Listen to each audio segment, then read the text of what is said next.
नमस्कार, स्वागत है आपका अपने पसंदीदा चैनल रेड अलर्ट न्यूज़ में। आइए लेकर चलते हैं आपको आज की खबर है मंडला से, जहां बमनी बंजर में ओबीसी एससी एसटी संयुक्त मोर्चे की बैठक आहूत की गई। केंद्र सरकार द्वारा लगातार संविधान में संशोधन कर ओबीसी एसटी एसटी को बाबा साहेब द्वारा प्रदत्त अधिकारों को समाप्त किया जा रहा है, जिसके कारण ओबीसी एसटी एससी अपने आप को उपेक्षित और ठगा महसूस कर रहा है, जिसका असर अब मध्य प्रदेश में भी देखा जा रहा है। प्रदेश के कई संगठनों ने इसके विरोध में लगातार अभियान चलाने की तैयारी कर ली। उसी के परिप्रेक्ष्य में बमनी नगर में ओबीसी एसटी एससी की बैठक में सैकड़ों की तादाद में आसपास के कार्यकर्ता उपस्थित हुए। सभी ने केंद्र सरकार की गलत नीतियों का पुरजोर विरोध किया। इसके तहत समाज के प्रमुखों से कहा गया कि वे अपने लोगों को अपने अपने घरों से बाहर निकलकर सरकार की गलत नीतियों का पुरजोर विरोध करें। कुर्मी समाज के सीबी पटेल ने कहा कि महीने भर गांव-गांव जाकर लोगों को मुहिम से जोड़ेंगे। इसके अलावा सांसदों और विधायकों को पत्र लिखकर विरोध दर्ज कराया जाएगा। अध्यक्ष कुंजीलाल पटेल ने कहा कि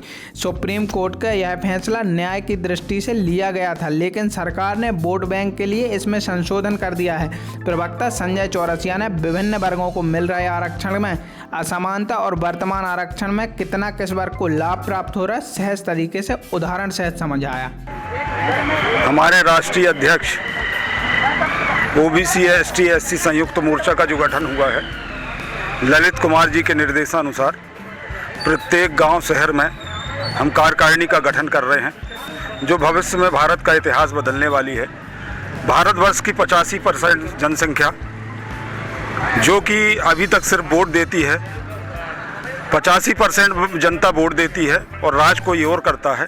इसलिए हम लोग ने ये संस्था का गठन किया है कि भारतवर्ष के अंदर अब जो वोट देगा राज भी उसी का होगा। और यहाँ युवाओं की कार्यकारिणी, महिलाओं की कार्यकारिणी का ग्राम बमनी बंजर में गठन किया गया है। इसी उद्देश्य से इसमें क्या विकास होगा? ये पर्टिकुलर भौतिक विकास के लिए ये संस्था का गठन नहीं किया गया है। संविधान प्रदत्त जो ओबीसी एसटी एससी को शक्तियां हैं जो प्रदत्त की गई हैं और किसी कारण से उनको ये शक्तियां प्राप्त नहीं हो पा रही हैं, इस कारण जो पिछड़े हुए हैं, इसलिए उस शक्ति को सरकार से लेने के लिए इस संस्था का गठन हुआ है और हम इसका संगठित इस शक्ति को करने जा रहे हैं। इसके लिए ये बैठक हुई है।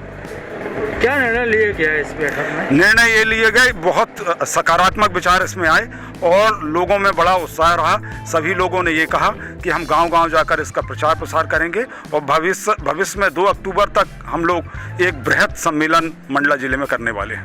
जबलपुर संभाग प्रभारी सीबी पटेल एडवोकेट। आज जो बमनी बंजर में हमारी नगर इकाई की बैठक हुई थी, उसमें जो है आज हमारे युवाओं के साथ जो आरक्षण को लेकर के गवर्नमेंट के द्वारा 27% आरक्षण दिया गया था, उसके खिलाफ में भी जो है कुछ वर्गों के द्वारा 11 याचिकाएं हाईकोर्ट में लगाई गई और वहाँ पे जो है शासन की ओर से जो सरकारी वकील थे उनने अपना पक्ष नहीं रखा, जिसके कारण से वो आरक्षण में स्टे हो गया और हम फिर 14% में पहुँच गए। स्थिति ये है देश की कि जैसे पिछड़ा वर्ग आयोग का अध्यक्ष किसको होना चाहिए, पिछड़े वर्ग का होना चाहिए, उसके अध्यक्ष कौन है, बीपी शर्मा।